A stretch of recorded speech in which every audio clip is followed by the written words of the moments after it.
देखो, लड़के के हाथों पर बहुत सारे कांटे उग रहे हैं, जो दरांती की तरह घने और बेहद तीखे हैं। लड़का अपने सिर के ऊपर ऊंची दीवार को देखकर उलझन में था और अचानक उसके दिमाग में एक साहसिक विचार आया। उसने दोनों हाथों से खड़ी दीवार को पकड़ लिया और ऊपर की ओर बढ़ने की कोशिश की। अप्रत्याशित रूप से वह वास्तव में ऊपर चढ़ गया और यह बहुत आसान था, बिल्कुल समतल जमीन पर चलने जैसा। ऐसा कौशल पाकर लड़का तुरंत खुश हो गया। इतना ही नहीं, उन्होंने अद्भुत बाउंस फंक्शन को भी अनलॉक कर दिया। वह कैसे आसानी से 100 मीटर ऊंची छलांग लगा सकता है और ऊंची इमारतों के बीच आगे पीछे जा सकता है। लड़के का नाम जियाओ शुआई है। वह पढ़ाई में तो बुद्धिमान है, लेकिन जीवन में मूर्ख है। वह उस लड़की के सामने अपने प्रेम को स्वीकार करने की हिम्मत नहीं करता, जिसे वह 30 सालों से गुप्त रूप से प्रेम करता है। और वह एक शब्द भी कहने की हिम्मत नहीं करता। वह केवल दूर से उसे देखता है और दुखी होता है। समय समय पर उसके क्लासमेट उसे परेशान करते हैं, लेकिन वह उनका सामना करने की हिम्मत नहीं जुटा पाता। हालांकि एक दुर्घटना ने सब कुछ पूरी तरह बदल दिया।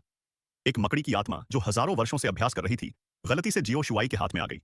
वह लड़की की तस्वीरें लेने पर ध्यान दे रहा था और उसे इस बारे में कोई भी अनुभूति नहीं हो रही थी। वह अभी भी स्वयं ही कोण समायोजित कर रहा था।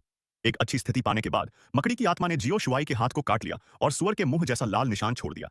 घर लौटने के बाद उसके शरीर में असामान्यताएं दिखाई देने लगीं। उसके सिर में चक्कर आने लगा और वह जमीन पर गिर पड़ा।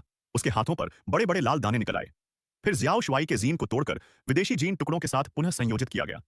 अगले दिन जब वह जागा तो जियाओ शुआई ने पाया कि उसका 30 साल पुराना प्रेस बायोपिया बिना किसी इलाज के ठीक हो गया था। इससे जियाओ शुआई, जो पहले से ही भ्रमित था, वह और भी अधिक भ्रमित हो गई। होजे कुशय। इतना ही नहीं, वह जो पहले दुबला पतला आदमी था, रातों रात एक हृष्ट पुष्ट आदमी